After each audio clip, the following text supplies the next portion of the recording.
Hello, everybody, and welcome to another episode of General Geekery. I am Brian, and with me, as always, is JD. Hello. Uh, we have decided that it is time once again for a customizing challenge, and JD has picked the subject matter. Uh, when he told me what the challenge was, I thought, oh, that should be interesting. Uh, from a unique point in time in the G.I. Joe toy history.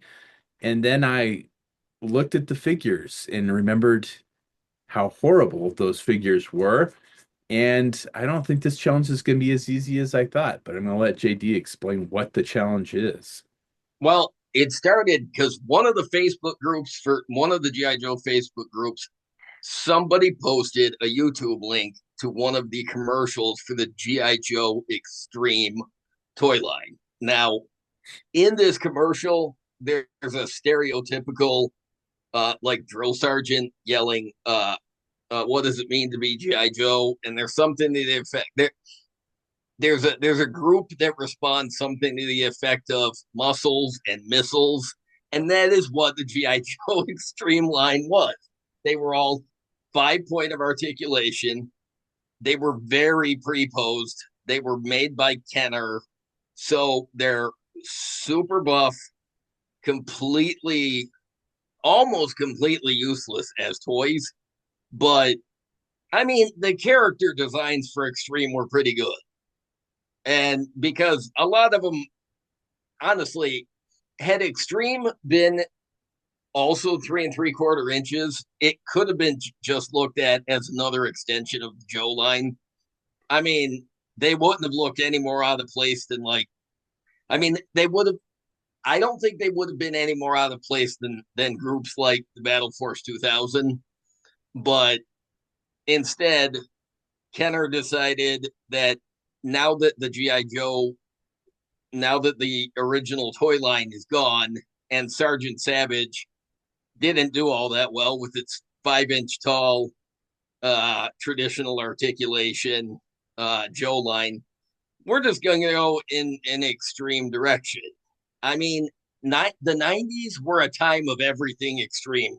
Cartoons were extreme, comic books were extreme. There was an Image Comics imprint called Extreme Press. So there's the the GI Joe Extreme toy line was basically it was just that there were gimmicks, there were launching missiles, uh there was there was like pneumatic push the top of the vehicle and it launches a missile.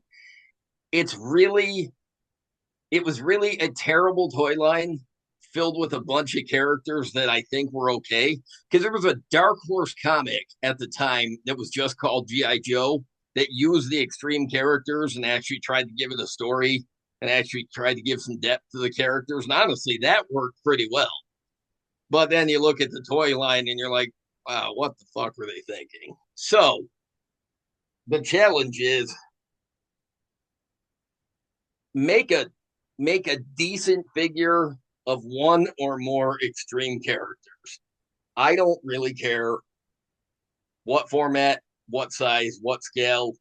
Just take one or more of the extreme characters, and make decent toys out of it. Over the years, I have seen customs of extreme figures of extreme characters in other formats, and honestly, it usually works. But I want to see what Brian and I can do specifically to make some of the GI Joe Extreme stuff seem like it's more a part of the original Joe line than the throwaway Kenner line that it was. I mean, the only memories I have of seeing the GI Joe Extreme toys were at the PX on Fort Benning. Um, they had a bunch of the Extreme. I never bought any of it. It didn't appeal to me. I like the look of Iron Claw, and the look of some of the characters was okay, but even in my diehard support for the GI Joe line, because back then I even had one or two of the Sergeant Savage figures. I didn't like them, but I had a couple of them.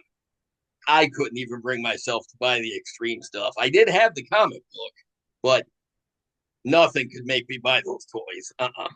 The toy line underperformed to a degree that because um, there was a standard toy line and there was a deluxe toy line. All the figures suffered the same pre-posed, super muscular. Um, they all looked like they were channeling 90s superheroes because that's basically what they were. But the difference between the deluxe line and the normal line were even bigger, crazier accessories. There was no there's no salvaging anything from that toy line. It's a Uh, disaster. some of the vehicles look pretty cool. One of the guys that I know locally has a couple of the vehicles, and the vehicle designs, there were some pretty cool vehicle designs in this.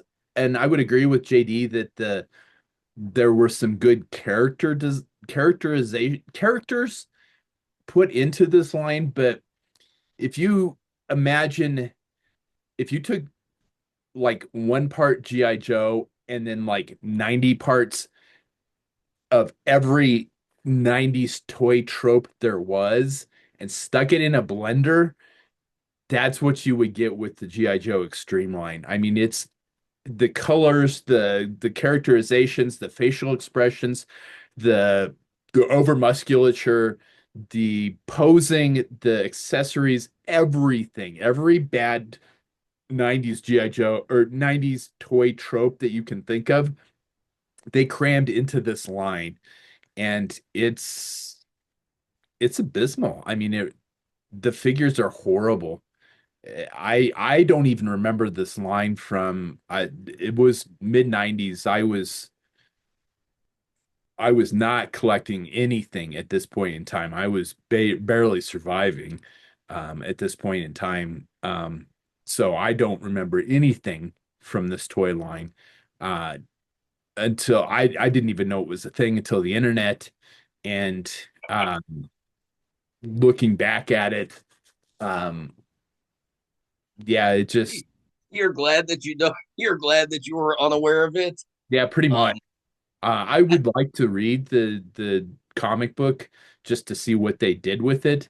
The Collectors Club did make a few figures based off of the line, and those did come out okay. I've never particularly paid attention to anybody's customs from that particular line, um, but I know that they exist. Um, I will do quite a bit of research on this just to decide how many customs. I'm thinking probably two is what I'm going to do, and of course I'm going to do them in 1/18th scale. Um, but I haven't decided on what I'm going to do just yet. I really want to research this one and see just what is out there because there was some unproduced stuff as well. Uh, there was a whole second. Was it a second? Maybe it was a third wave of regular non-deluxe line. There were a couple of characters that were supposed to get toys that didn't. There was a redhead named Mayday. She didn't get a figure. There are prototypes on yojo.com. You can see the unproduced prototypes, but it's Kenner basically made it sort of it's a kidified line that didn't sell well because I don't know who it was aimed at because the style of it, the whole thing, there was no way they were going to appeal to GI Joe collectors that had. I mean, it was only 2 years after the cancellation of Real American Hero, so the collectors, then the fans of Joe, they were still reeling from the cancellation. yeah, The people that had tried to give Sergeant Savage a chance, they barely had a chance because there were only a couple waves of that before that got the kibosh. And like you said, there were a bunch of vehicles. Some of them were okay. They were gimmick laden, and that was the problem. yeah, Fun School, I think, used a couple of the vehicle molds for other Fun School produced toy lines. I know one of the jets got reused for a Batman Fun School line. yeah.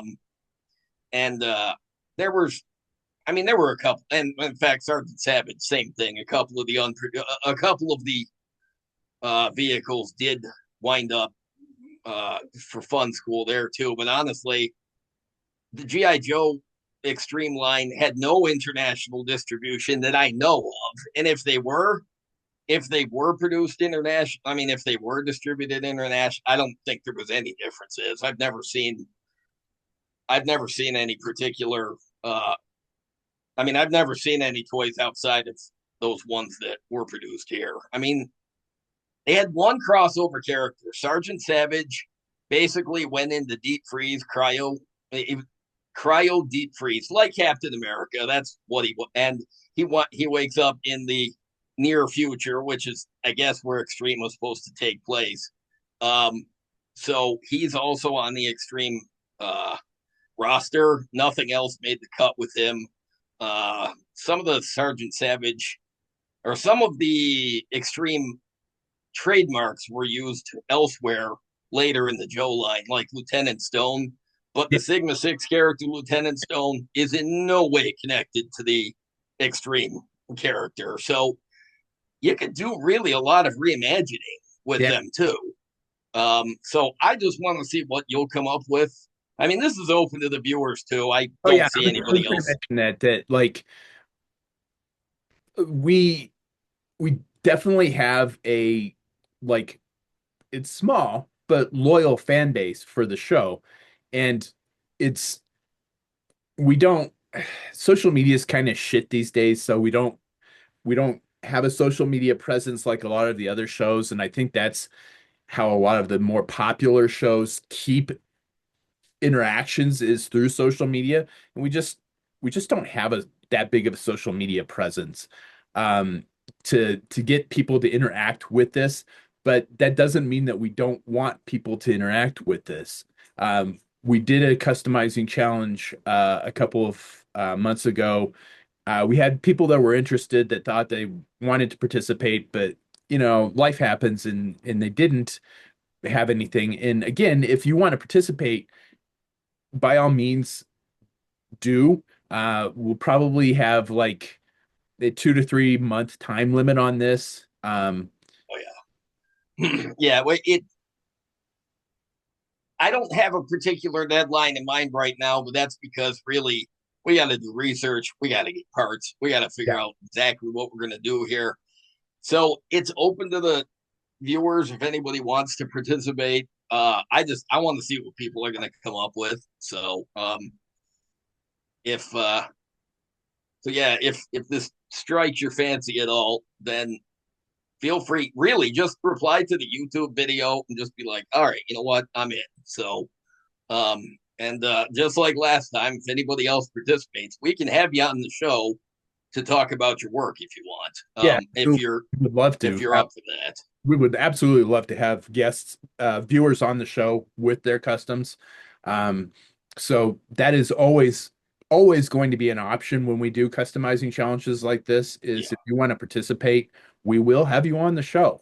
Um, we are not scared about doing that. Just be advised that if you are on the show, you will be taking the General Geekery questionnaire.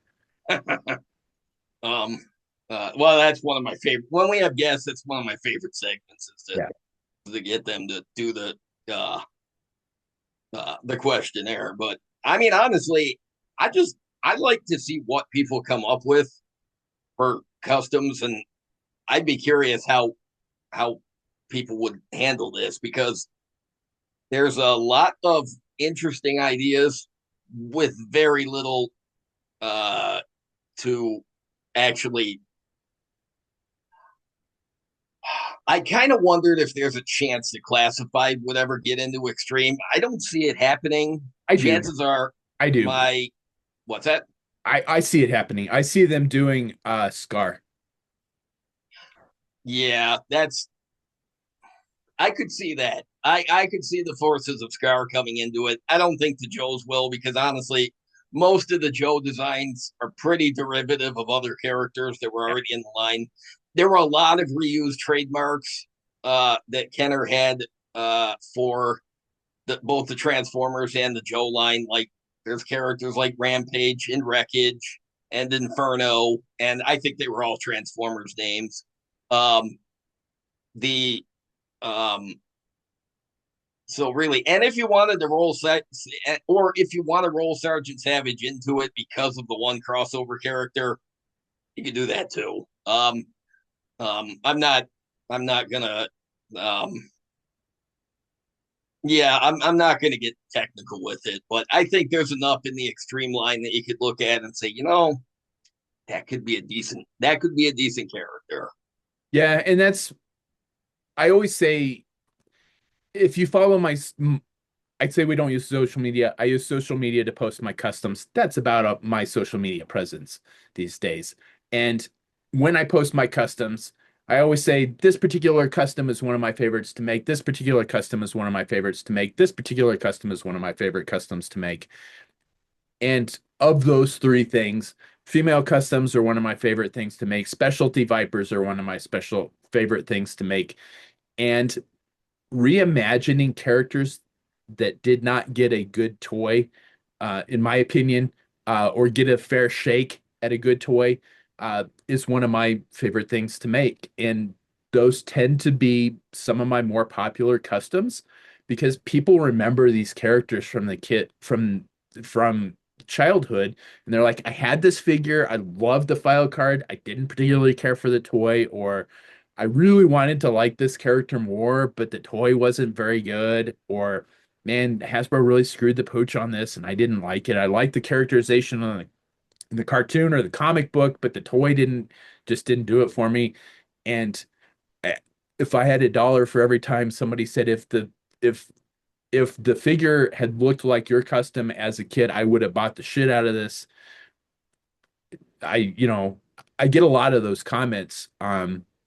For some of those more esoteric characters. So that's one of the reasons I'm looking forward to this particular challenge is I want to see. I really, like I said, I didn't don't remember much about the line. I've looked at it previously when I was like, what is this and when did this happen? But that was so long ago that I looked at that I don't really remember. I need to go back and, like I said, do some research.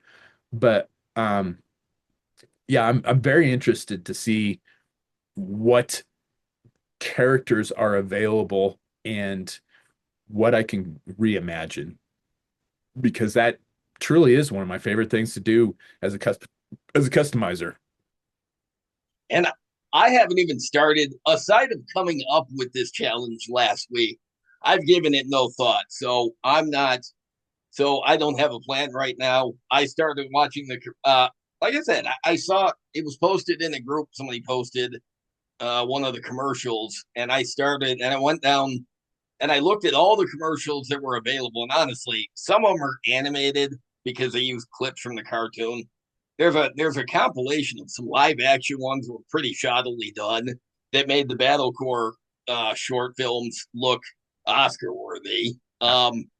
And there's no, I don't even have a starting place, so I'm not sure what I'm going to do. But even I'm curious what our creativity is going to come up with for this.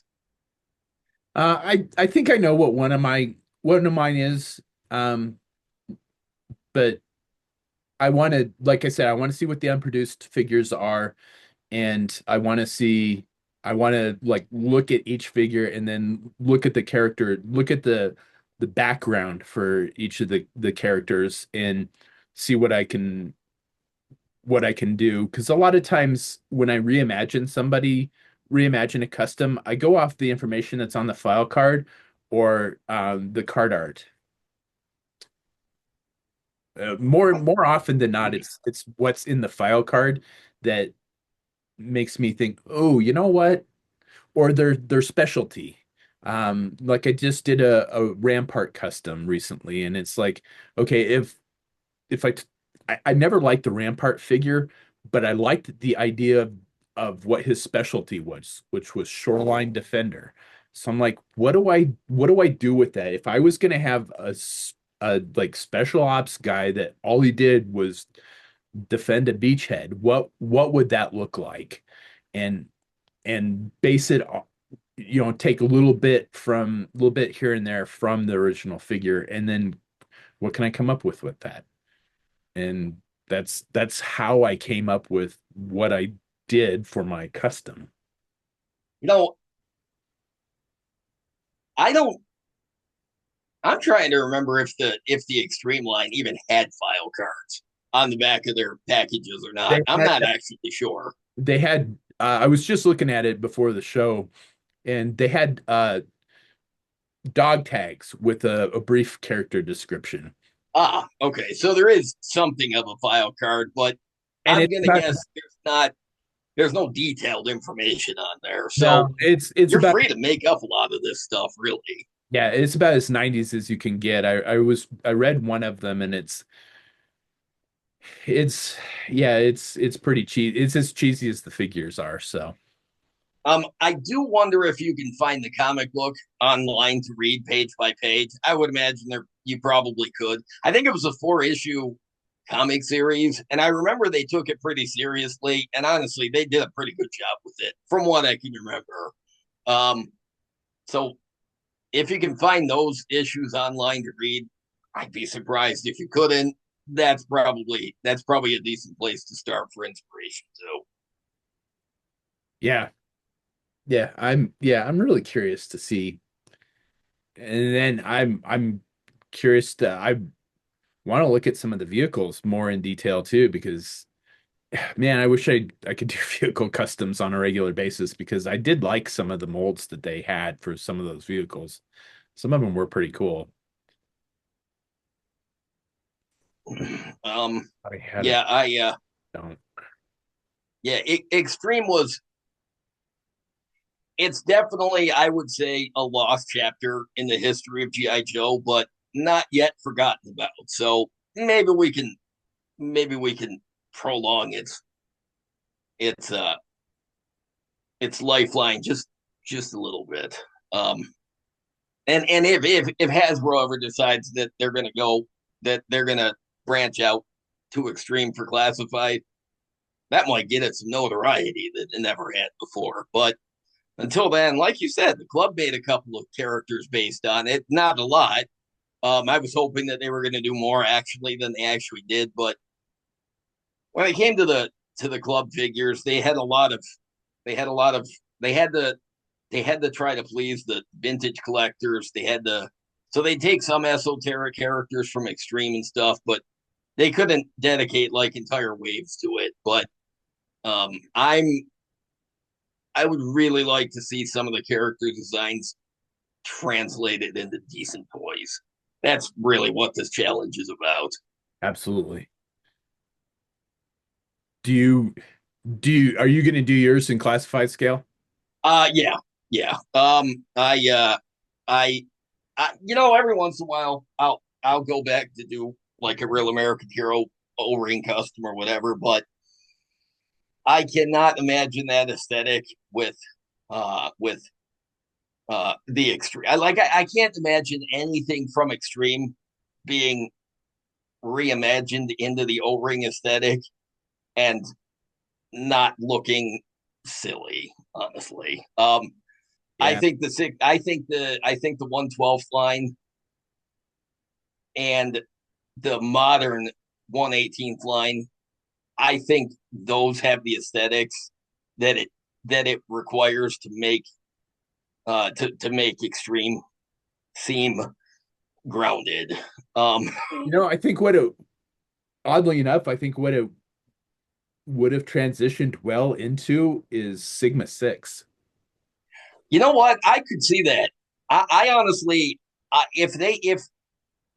if Sigma Six had used a couple of those characters, not just the not just the trademarks like Lieutenant Stone, but if they had actually used some of those reused some of those characters for Sigma Six, I actually think that would have fit perfectly. Yeah, But it was what it was. Like you said, there was some unproduced stuff that this there's a lot of there's fertile ground to make something interesting out of Extreme, I think.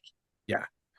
Um, I'm debating whether or not I will be making a card for the custom. I haven't decided yet because I've recently decided to stop making cards for my customs. I was redoing my room here and just I've been making cards for about 10 or 12 years now, and they did not age well. I had so many that warped, so many that the blisters were coming off of because the super glue had become brittle over a 10-year period. And I've just decided that it's a it's a time consuming and expensive process to make the cards. And if I'm gonna have them come out like shit, I'm not going to make them on a regular basis. I will still be making cards to get autographed for customs um, at the conventions that I go to, but that's probably about it. As you can see, I've this whole wall behind me used to be card customs. Now it's just customs. How many more shelves do you think you're going to put up for the? Uh, I haven't put up my Star Wars customs yet, and my Marvel customs yet. I did do the Iron Man. You can't really see him here. Sorry, I've got no, they're behind me the other way. So there's some more shelves there. So the Iron Man shelves are the four like right here. Okay. I do like that you kept some of the custom, like some of the cards, like the Fallout cards, because they're unique and you only had a couple of them. It, I do think it's tragic that a lot of the because I had asked you, are you going to keep a lot of the cards you designed? And I thought it was tragic when you said no. A lot of them are warped and falling apart, and it sucks. But I noticed it was especially in the last couple of years. You would have because you would have batches printed up of cards like you'd have 10 or 12 cards at a time done for like the last few customs you did, Yeah, and more often than not there'd be one or two of the cards that would have issues. There were yeah, boxes you order that had issues, so i can I can absolutely understand your frustration, but and I can sympathize with it because you spent a long time finding a unique outlet for your customs, and just to just to have all of that just have to throw it out because some of it just didn't hold up over time. It sucks. yeah. I'm planning on so the cards that are behind me on the wall here, those are all from movies and TV shows. Um, I'm probably going to keep most of those on the card. I have a bunch of star cases from carded figures that I had years and years ago. So I opened most of my carded collection on the show over like 4 or 5 episodes that we did. I just opened figures. So I have a ton of star cases that were just sitting around.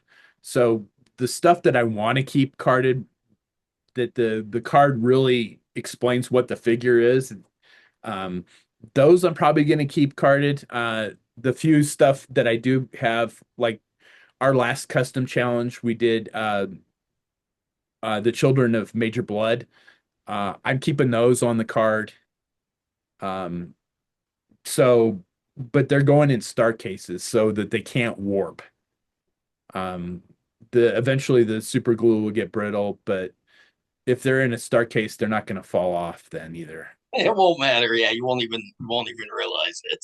Uh, Um, one of the problems that I had was I did most of my Monster Force customs last year, and I had 3 or 4 of the blisters just fall off because the card had warped so much it was pulling the blister off the card. I mean, I found a couple of my guys on the floor. So that sucks because I'm going to guess the accessories were just spread out around the figure. yeah, Um, it's really good that your dogs don't eat that stuff or chew on it or whatever. no. Because so you didn't have to worry about lost accessories, but that sucks. I mean, like you said, at least now you you can refresh your memory because there was a lot of those customs you had forgotten that you made. So at Yeah. least now you can keep a running list of shows that you haven't made yet. And that's Um, yeah, that's one of the things that I'm looking at is like who haven't I made a custom of? Uh I before I opened stuff, I wouldn't have been able to tell you that Beachhead is my most customized G.I. Joe character. But I've done what did we decide? Uh one, Five of them, I think. five, five different versions of Beachhead. And it's like I had no idea I had made five versions of Beachhead. Um, and just to pull some of them off the card because I remember making some of these and like just being super happy with how they came out. And it's nice to it's like opening a brand new toy and getting a cool figure in the package. And then looking at some of my older customs and going, man, this did not age well. This was I not, can do better, right? yeah. Yeah. I'm not planning on going back and redoing any of them, but they'll stay the way they are now. Um, but some of them, yeah, it's like, ooh, yeah, that If wasn't, yeah, if I decided to go back and do these, I could probably do better. But nah, there's other characters you could do. yeah, Um, I mean, that's just. I don't think I had realized it had been that long since you started doing the. But yeah, because you were overseas when you started doing the, the tutorials on how yeah, to make custom cards. So that's then you've been home for 6 years now, not employed for more no, than 6 years. I haven't been home that long. It'll be 4 years this year. No, it was pre-COVID. Oh, So you know yeah, what? we're coming up on 6 years. Oh, yeah, I guess so, because my community paramedic cert expires this year, and that's a 4 year cert. So yeah, I guess you're right. Yeah, I I saw a meme online the other day that said it was a it had a white background. It was just black lettering that said, "I survived the global pandemic for this," and I'm like, can't believe that global pandemic was 6 fucking years ago, but 6 years ago. Yeah, I guess it has been that long since. Yeah, all right. Time flies when you're not having. You know what? Time flies if you're having fun or not. So that's what I've discovered. My mother once told me, the older you get, the faster time will fly, and like that's now I'm looking back. I'm like, thanks, mom. Really, that's She wasn't wrong. no, she wasn't wrong, and I'm just like, thanks, mom. I kind of wish that already didn't seem so relevant, but yeah, there it is. Um, And I was going to mention for anybody that's making their own cards that's going to ask me to troubleshoot what I think went wrong with these, I have no idea because there is no one particular thing that seems to be like consistent. Some of the cards come out fine, some of the glue stays perfect. There is no rhyme or reason to why some of these warp, some of them don't, some of them are okay. That's what's pissing me off the most is there's no consistent flaw that I can identify to fix. And that's mostly why I've stopped doing them is because of the like inconsistency and sporadicness of the flaws that I can't figure out what's causing them. damn it. So if I because there was a point in time where I was using super glue to put blisters on, and then something changed at my printer. The people that I have print my cards, and then because initially the super glue did not make the ink run on the cards, and then a couple years into it, super glue started making the ink run. So I had to find a new way to deal with the attaching the blisters, which I ended up going with double-sided tape, which seemed to work. And until I started having blister, the the cards warp. Um, I thought that it was the backing board, the comic back backing boards, because I was using really nice ones to begin with, and then even the really nice ones that I would get would come warped. So I started keeping those in a dry area with weight on top of them to keep them flat. Um, I thought some of it was how much glue, spray glue I was using to attach the cards to the comic book backing boards. Doesn't seem to be there does not seem to be any one thing that I can figure out what's causing it. So basically, it's a whole lot of they were all great ideas until they weren't. Um, Yeah, because I mean, when I opened some of these, some of them, the blisters just popped right off. And Damn. some of them were so warped. And then some of them, I had to take an X-Acto knife to the card and the blister to get the figure off because the blister was so well placed on the card. I couldn't get the fucking thing open. The And then, lack of consistency must have driven you crazy. and then, Um, there was some inconsistencies with how brittle the blisters had become. oh, that's weird. Um, you Yeah. know, when the big companies have like carded toys that fall off the blisters, people complain.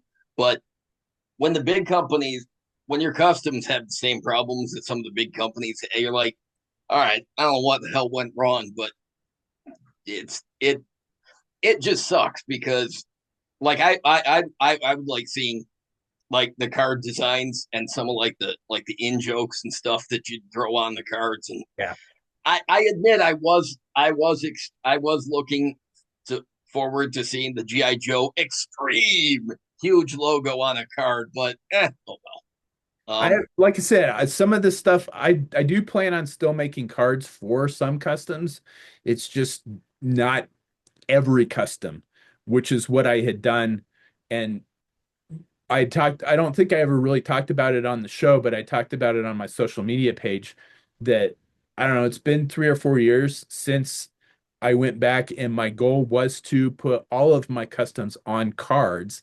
And it took me a couple of years, but I did that. I got every custom that I had made that I still had on a card. Um, so that I'm kind of disappointed that I put that much effort into it to only have it fail in the end. Damn it. Um, that's I actually can't imagine that frustration level. That's got to be really annoying. Yeah. Yeah. Unfortunately, it is. Like I said, it's the inconsistencies. So I do have a whole tutorial um, section on YouTube on how to make custom cards, but good luck.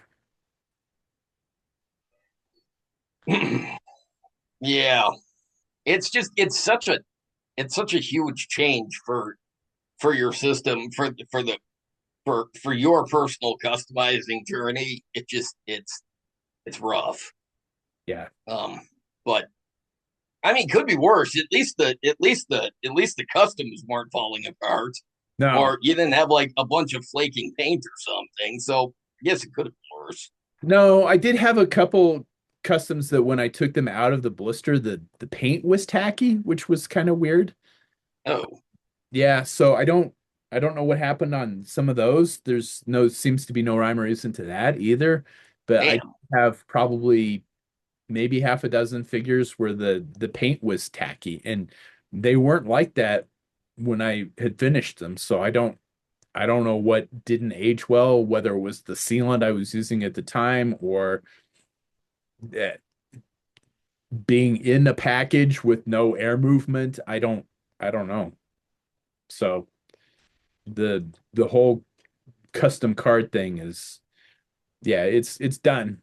Well, not completely, but I'm not carding every custom anymore.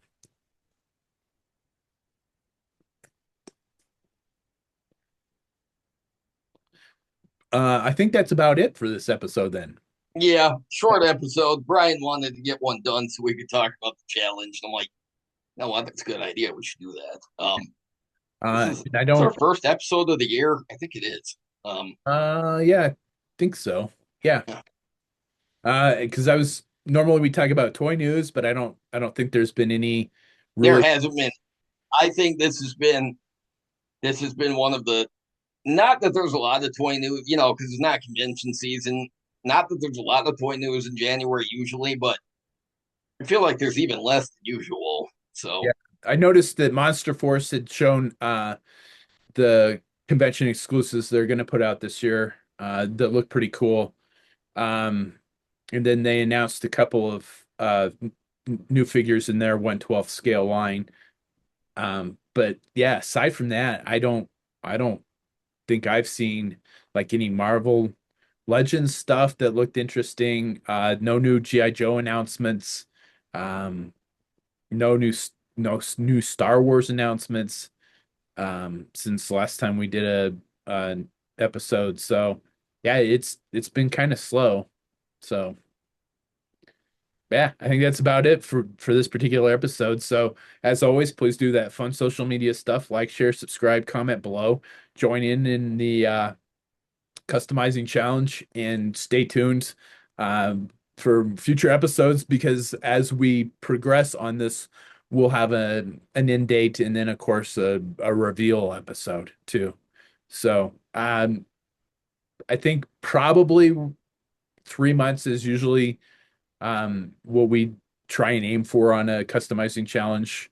Any more than that, and then we'll just forget about the challenge and it just falls by the wayside. But yeah, you gotta kind of waiting for parts is usually the delay for me.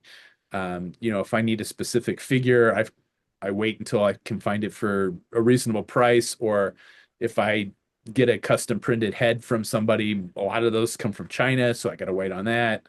So yeah, I think about 3 months is what we'll aim for. So probably some kind of Oh, that sounds good.